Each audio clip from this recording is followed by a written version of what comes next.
next part of the course, you're going to be seeing interviews with 4 different actors. These actors will be displaying different symptoms of schizophrenia: paranoid, disorganized, negative symptoms, and recovered, person who's recovered. In this first clip, you're going to be watching someone who has many of the symptoms that would characterize someone with a paranoid profile of schizophrenia. What this means is they have beliefs, they have irrational beliefs about being persecuted.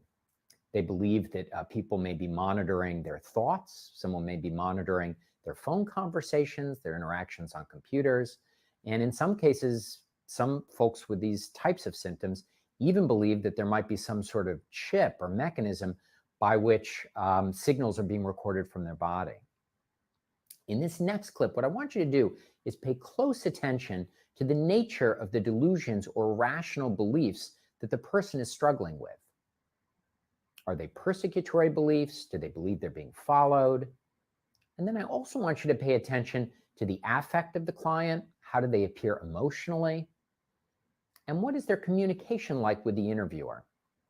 Is their communication clear? Is their rapport good? At the end of this video and each of the next 4 videos, you'll have an opportunity to describe exactly what you saw in terms of the symptoms. Once you've submitted your response, you'll be able to see how other people in the course also perceive the symptoms in each of these scenarios. Hi, my name is Dr. Kurtz. Nice to meet you. What's your name? Manuel, nice to meet you. Good to meet you, Manuel. So first thing I want to say is I am the psychologist at this clinical mental health center. And I wondered if you would mind if I asked you a few questions. No, I don't mind. So could you tell me why your doctor sent you to meet with me? What was the reason for that? I was hospitalized. I was living by the riverbank on the street, trespassing. The cops told me. They handcuffed me. They broke my wrists. I can show you the scars. Oh, I believe you, Manuel. You don't have to show me. So you, just so I understand correctly, so you went to the hospital because you were homeless. Is that right? They hospitalized me. Okay. They put me in the hardest bed you can imagine.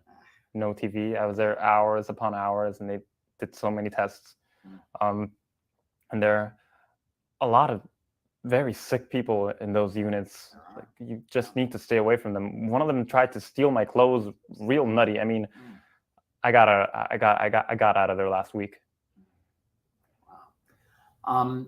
Often when people are sent to meet with me, it's about that they have some psychological issues. So perhaps they hear things that other people don't hear. Maybe they see things that other people don't see. Sometimes they might have unusual thoughts, like they might think they're being followed. Also, perhaps their mood is really bad, like they feel very depressed or anxious. Would you say that any of those things apply to you? No, my thinking is fine. I'm not sad. I just need to get my job back. Yeah, makes sense. And in your own opinion, do you think you have a mental illness? No. Can you tell me a little bit more about being homeless? Tell me a little bit more about that experience. I used to work delivering packages, 10 packages a day on my bike. My brother got me that bike. It was a Christmas present. It was his old bike. But then the bike got stolen. I was going up a 3rd floor building to a photography studio. And when I got back down, the bastards had cut the lock. And so I stopped making money. I couldn't work without my bike. So I didn't have the money to pay rent, and I ended up on the streets. And it was fine. No one really bothered me until the cops came. And could you tell me a little bit about your family and your relationship with your family? My parents split up. My mother kicked me out about a year ago after I got her car into an accident, but she still asked me for money. And how about friends? Are there friends that you spend time with? No.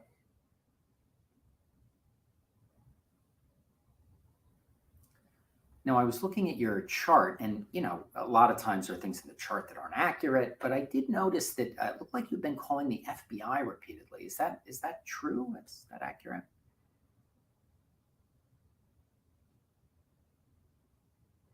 I know you've been going through a lot of stuff. It sounds like you've had a really tough period just recently. But I'm wondering, do you find that there are people that you don't trust, that there are people that you really don't trust at all? Some yes, some no. The yes, who might you not trust? I'm being watched 24/7. By who? Contractors for the US government. How do you know? They wear suits, little Bluetooth devices, cheap foreign suits. And I'm an outsider to all this. This is it's interesting to hear about. I'm just wondering what would be the motivation for them to sort of be watching you or following you. They know I have information. What type of information? They put a chip in my brain. Oh, wow. And how do you know that? Like, how do you know that you have a chip in your brain? About a year ago, I got in an accident with my bike. I was hospitalized, and when I woke up, I looked in the mirror and I had scratches on my forehead. Wow. And how does it work? How does the chip work? They tell me what to think. The messages come from the contractors and sometimes FBI headquarters in Quantico. Oh, yikes! That sounds very, very tough. What kind of messages are they sending you? Sometimes they tell me that this person might be a Russian spy, or that another person might be carrying poison to sicken my coworkers, or that this other person is a trained ninja fighter that's going to knock me out if I don't steer clear out of his way. So I stay out of the way of a lot of people because of that. I can imagine. Yeah, that would be pretty scary. Can you tell me a little bit about, do you ever follow these messages that you like, and do you ever pay attention to them and sort of act on them? Yeah, about a year ago, they told me that my boss in my old work was planning to attack the governor, and it was a Tuesday, I think, and the governor was coming around to give a speech that Tuesday. So around the time that he was going to give his speech, I went to my boss and told him that he could not leave his office. Wow, that sounds really scary. And it sounds like you were doing what you needed to do. Was there anything else that you did in that situation? I locked my boss office. I locked my boss up in his office, and I closed the door and held it shut for as long as I could until security came and they pulled me away. And then the police came and they sent me to the emergency room. Wow, that sounds tough. That really sounds tough. I'm sorry to hear about that. Do you mind if I ask you some more focused questions? No, I don't mind. Could you tell me how a table and a chair are like or the same?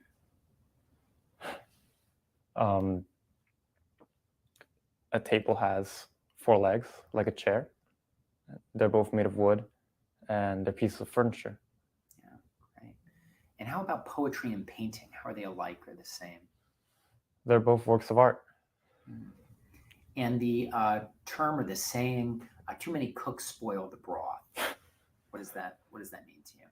It means that if too many people are working on a project with different ideas and perspectives, they might not be able to solve the problem because they're all trying to go in different directions. Great. That's really good. Thanks so much for your time. I really appreciate it. Thank you.